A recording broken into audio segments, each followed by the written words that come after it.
Alright, we're back. Back doing this extremely long side quest. I think we were going back to the priest so that we could give him his bodily remains. You're not the priest. Where's the priest? Oh, there he is. Hello, priest. Give us our silver leaf. The one that you promised us. I can tell by the look on your face. You have brought my remains to me. Is it really necessary that you talk like that? I can be buried with my friends and family. Not if I kill you now!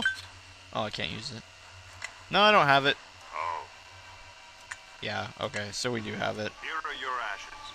May I have the silver leaf? Of course. But I am but a humble priest. Take this holy symbol and enter the large mausoleum on the left. I can guide you, and such was my promise. The emperor within will know of silver leaves. Where should I use your holy symbol? Charge the globes with magic and place them in the drawers. The symbol will unlock the door that appears. Again, I thank you. You have saved my soul. It was not the bargain I expected, but I will not begrudge you your happiness. And we see that Luther is actually a really classy guy. It wasn't the bargain we expected, but Luther isn't going to be a jerk about it. Oh, you know what? I think I hate myself now, because he's right, we need one globe of each color. I'm gonna stab my eyes out with a rusty ankh! Alright, so basically we take this holy symbol, which is just an ankh, put it there and gain some free levels.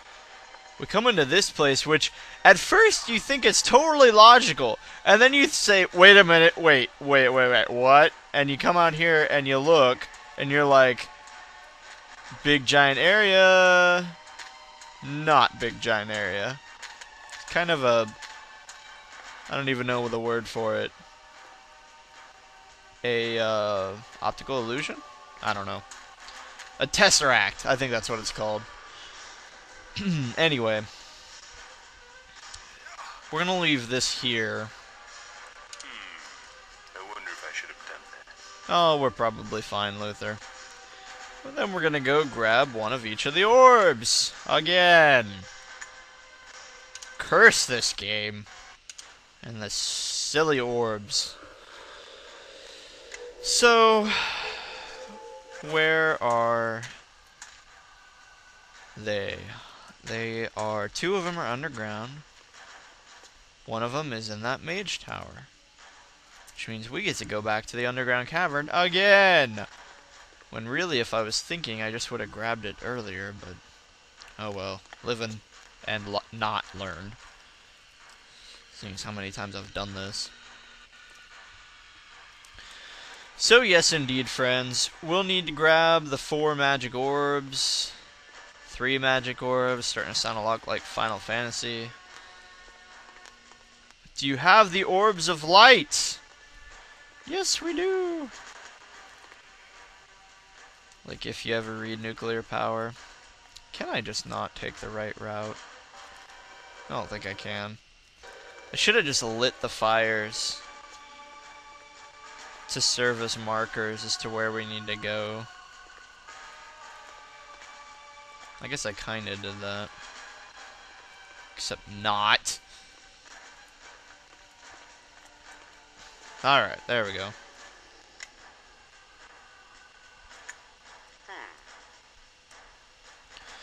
So we have yellow. Now we just need blue. And if you remember, blue is a little trickier to get because we have to go into that building that we blew up. Hurrah for blowing up buildings.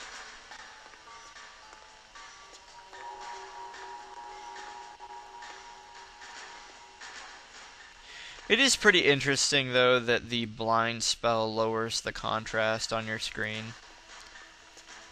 I mean, I'm sure there are other games that do things like that. In fact, there are. Hexen 2 comes to mind.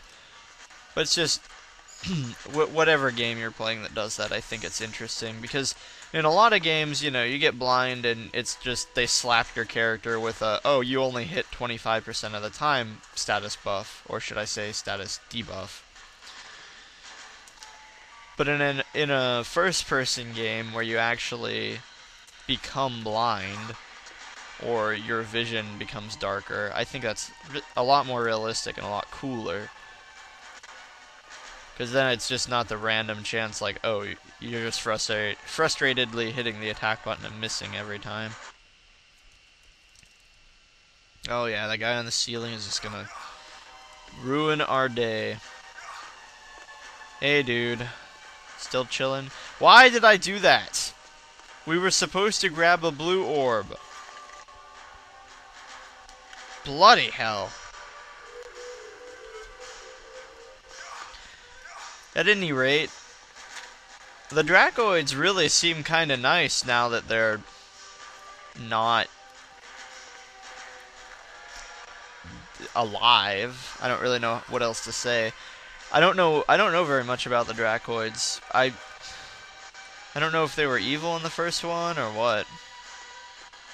It is pretty annoying though that that priest totally just snubbed us.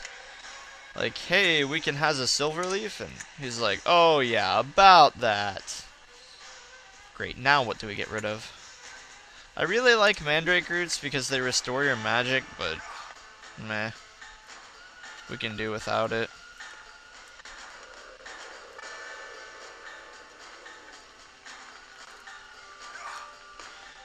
Okay, so we have blue and yellow. Now we just need white. White won't be that bad to get. Really, all we'll need to do is just hop into the teleporter, jump over to the mage tower, and that will let us... We'll just run up the stairs and grab the white one and be out. It won't be that bad.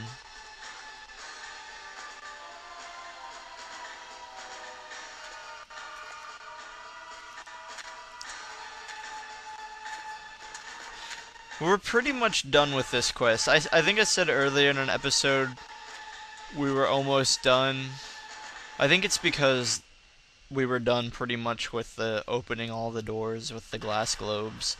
It feels just like such a chore. An interesting concept. I have a feeling, I mean, just looking at all this stuff, that the storyline writers, whoever came up with the Lands of Lore world, really put a lot of thought and time into it. I can imagine them drawing out the maps and saying, okay, well, here we're going to put some kind of inn in the underground tavern, or maybe even they drew up an entire city and then drew up the map for when it sank. I could almost see that too. And then of course they drew in all these, you know, places that were going to exist in the underground. It really shows that they put a lot of time into it. That's not the issue. The issue isn't the amount of time they spent in it. It's almost like they tried either to do too much and were unable to complete it, or they just didn't have enough time, which I guess is kind of like trying to do too much, but it just especially places like these, or maybe I could be completely wrong. Maybe this is exactly how they wanted it. Maybe they wanted it to be completely devoid. I mean, because it really does feel like some kind of abandoned city. I just wonder if the writers had a lot more thought put into it. Like, in their head, they probably personified all this much more. In their head, they probably had much more creativity and storyline. Like, and then when it translated over into the game, you know, you can't... It's kind of like the difference between the book and the movie, you know? The movie's good, but you can't do everything that the book can. So what the writers probably had what they were thinking of was probably this epic underground abandoned city, but when it translates over into a game like this, it almost just is a little much. Oh, there's a rainbow sword. Man, we kept that sword for a long time.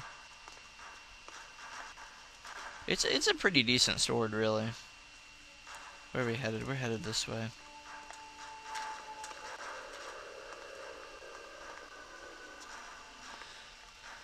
Yep.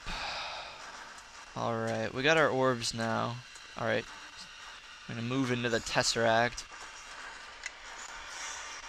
This one is Spark. Hey, open. There we go. This one is Prism.